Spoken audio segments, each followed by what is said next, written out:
নমস্কার বন্ধুরা, শুভ সকাল। কেমন আছেন আপনারা সকলে? আপনাদের ভালোবাসায় এবং আশীর্বাদে আমরা সবাই অনেক ভালো রয়েছি। আমি প্রিয়া মণ্ডল ফ্যামিলি ব্লগের পক্ষ থেকে অনেক স্বাগত, অনেক ভালোবাসা। চলে এসেছি আরও একটি ব্লগ ভিডিও নিয়ে।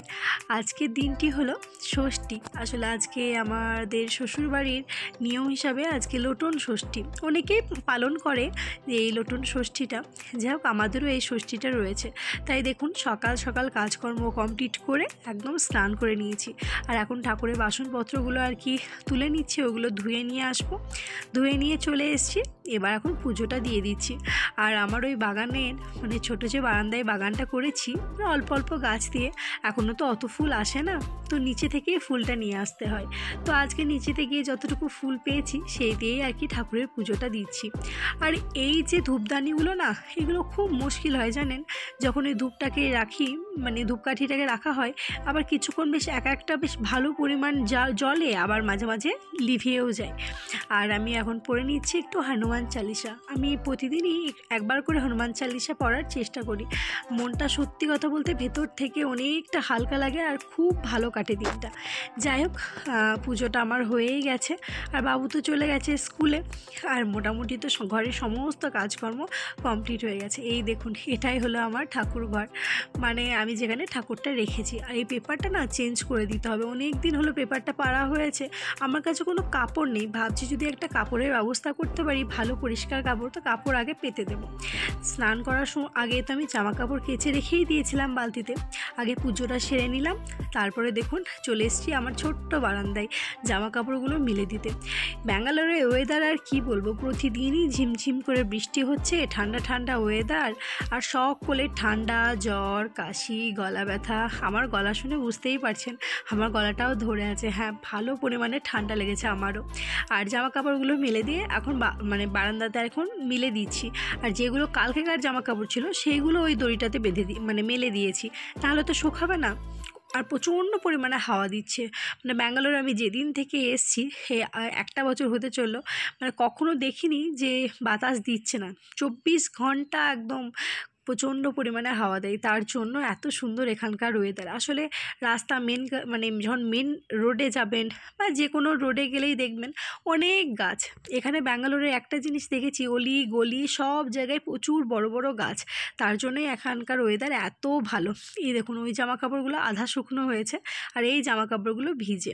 চলে এসেছি রান্নাঘরে, এখন বানাবো একটু চা। এখন অবধি তো আমি কিচ্ছু খাইনি, শুধুমাত্র থাইরয়েডের ওষুধটাই খেয়েছিলাম, কারণ পুজো করার পর থাইরয়েডের ওষুধটা খেয়ে নিয়েছিলাম। তারপরে এখন বানাচ্ছি হলো একটু চা। প্রথমে দুধ দিয়েছিলাম, তারপর একটু চা পাতা, চিনি, একটুখানি আদাটাকে থেতলানোর চেষ্টা করছি আর কি, কিন্তু একাতে ফোন নিলে যা হয় আর কি, বারবার ওটা পিছলে পিছলে চলে যাচ্ছিলো। যাই হোক, একটু বেশি পরিমাণে আদা আর কি আমি দিচ্ছি, কারণ আমার একটু না বেশি পরিমাণে আদা এলাচের ফ্লেভারটা আমার খুব ভালো লাগে। আর এখন গলাটা একটু ব্যথা ব্যথা করছে, তো এই দিয়ে চাটা, আদা দিয়ে চাটা খেলে গলাটা অনেকটা পরিমাণে ভালো লাগবে। আর ওই দিকে দেখুন, বানিয়েছে আজকে তাওয়াতে আলু অ্যান্ড বিনস ভাজা। আমার বাচ্চা আর কি স্কুলে আলুর পরোটা পাঠিয়েছিলাম, আলুর পরোটা আর ডাল ওটাই ওকে দিয়েছিলাম। আর আমার জন্যে বানিয়েছিলাম আলু আর ওই কী বলে বিনস ভাজা, বিনস না সরি ক্যাপসিকাম, আলু আর ক্যাপসিকাম ভাজা আর পরোটা। ওটাই হলো আজকে আমার ব্রেকফাস্ট। আমি তো আজকে পেঁয়াজ রসুন কিচ্ছু খাবো না, তার জন্যই আর কি এরকম। আর আলুর পরোটাতে কোনো পেঁয়াজের কোনো কিছু দিইনি আর কি, শুধুমাত্র আলুটাকে সিদ্ধ করে ওই আটার সাথে মাখিয়ে দিয়েছিলাম।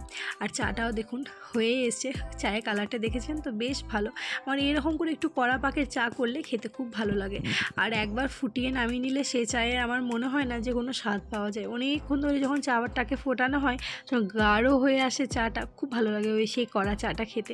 একটু মিষ্টিটা কম হবে আর একটু মানে গাঢ় গাঢ় হবে, চাটা খেতে আমার খুব ভালো লাগে।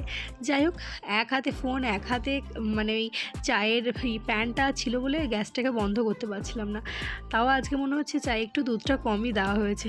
এইদিকে দেখুন, আমার হাজব্যান্ড চলে এসছে চুলে কালার করে। কদিন ধরে আমায় বলছিল যে চুলে কালার করব।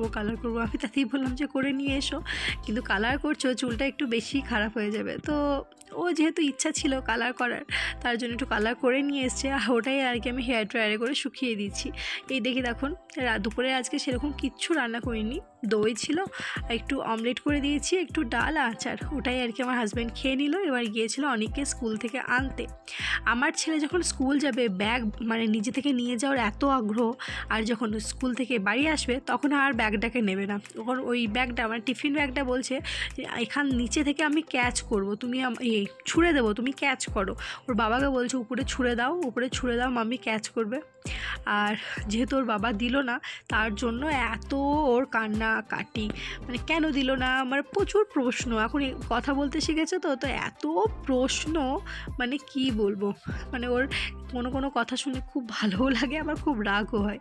যাই হোক বাড়ি চলে এসছে, বিছানাটার অবস্থা দেখেছেন তো, খাবার দাবার খাইয়ে ঘুম পাড়িয়ে ওকে টিউশন রেখে দিয়ে এসেছিলাম, মানে তারপরে আনতে যাচ্ছি। আর বৃষ্টি শুরু হয়ে গেছে, প্রতিদিন 3টে থেকে 3:30, মানে 3টে থেকে ওই 5টার মধ্যে বৃষ্টি হবেই হবে, এই টাইমটার মধ্যে হবেই। তো 5টার সময় ওদের টিউশনে ছুটি হয়ে যায়। তো এখন যাচ্ছি আমার ছেলেকে আনতে, আর ওই একটা হাতে ফোন একটা হাতে ছাতা নিয়ে হয়েছে খুব জ্বালা। তাই আমি ভালোভাবে সবসময় ভিডিও করে উঠতে পারি না, আর সবাই তাকায় আমার কীরকম একটা অড লাগে, এখনও অবধি অত মানে সাহস করে উঠতে পারিনি। যাই হোক চলে এসেছি ওর ম্যাডামের বাড়ির কাছেই, অনেকটা পরিমাণে হাঁটতে হয়, মানে ক্যাম্পটা তো আপনার অনেক বড়। তো আর চারিদিকে বৃষ্টি, কাদা জল, ক্যামেরাতে অত বোঝা যাচ্ছে না বৃষ্টিটা, কিন্তু বৃষ্টিটা হচ্ছে না, অতিরিক্ত ঝমঝম করে হয়নি, কিন্তু ছিপছিপ করে হচ্ছে, বেশ ভালোই হচ্ছে। মানে ছাতা না থাকলে আপনার জামা কাপড় ভিজে যাবে, এই পরিমাণই হচ্ছে। জানি না কেন ক্যামেরাতে শো করছে না। যাই হোক চলে এসেছি, আর বাবু এখন খুলছে এখন আমার রুমের তালা, ও বেশ তালাটা খুলতে ভালো শিখে গেছে। ওকে শেখায় জানেন, মাঝে মাঝে কোনো সময় লক করে ফেললে যেন নিজে নিজে আর কি খুলতে পারে। আর এইদিকে বাড়ি আসার পর সবচেয়ে যেটা বড় কাজ, ওকে দুধ খাওয়ানো, সেটা নিয়ে বসে পড়েছি। আমার ছেলে দুধ খেতে চায় না, একদম দুধ খেতে পছন্দ করে না। আর আমি চেষ্টা করি একটু আধটু দুধ দেওয়ার, কারণ কতবার ভাত মুড়ি রুটি কতবার খাবে, একটু আধটু তো লিকুইড জিনিসও খেতে হবে। ফল খায় না, দুধ খায় না, আর চেহারাটা তো দেখছেন, মা বাবা দুজনেই একদম দিন দিন আমরা মোটা হয়ে যাচ্ছি, আর ছেলে আমার এত দিন দিন পাতলা হয়ে যাচ্ছে। আর এইটুকু দুধ নিয়ে আমাদেরকে 2 ঘন্টা বসে থাকতে হবে, খাও খাও খাও করে, জোর করে দিলে মুখ থেকে পুচ করে বার করে ফেলে দেবে। তো যাই হোক ও খাচ্ছে, আমিও বসে বসে একটুখানি টিভি দেখছি। বিছানাটার অবস্থা তো দেখছেন, চারিদিকে খেলনা টেলনা আর কি ছিটিয়ে রেখে দিয়েছে। আমি ঘর পরিষ্কার করি 2 ঘন্টা ধরে, আর ও নোংরা করে 2 সেকেন্ডের মধ্যে আপনার রুমটার এমন অবস্থা করে দেবে যে কি বলবো। যাই হোক ভিডিওটা আর বড় করলাম না, কেমন লাগলো অবশ্যই জানাবেন, ভালো থাকবেন।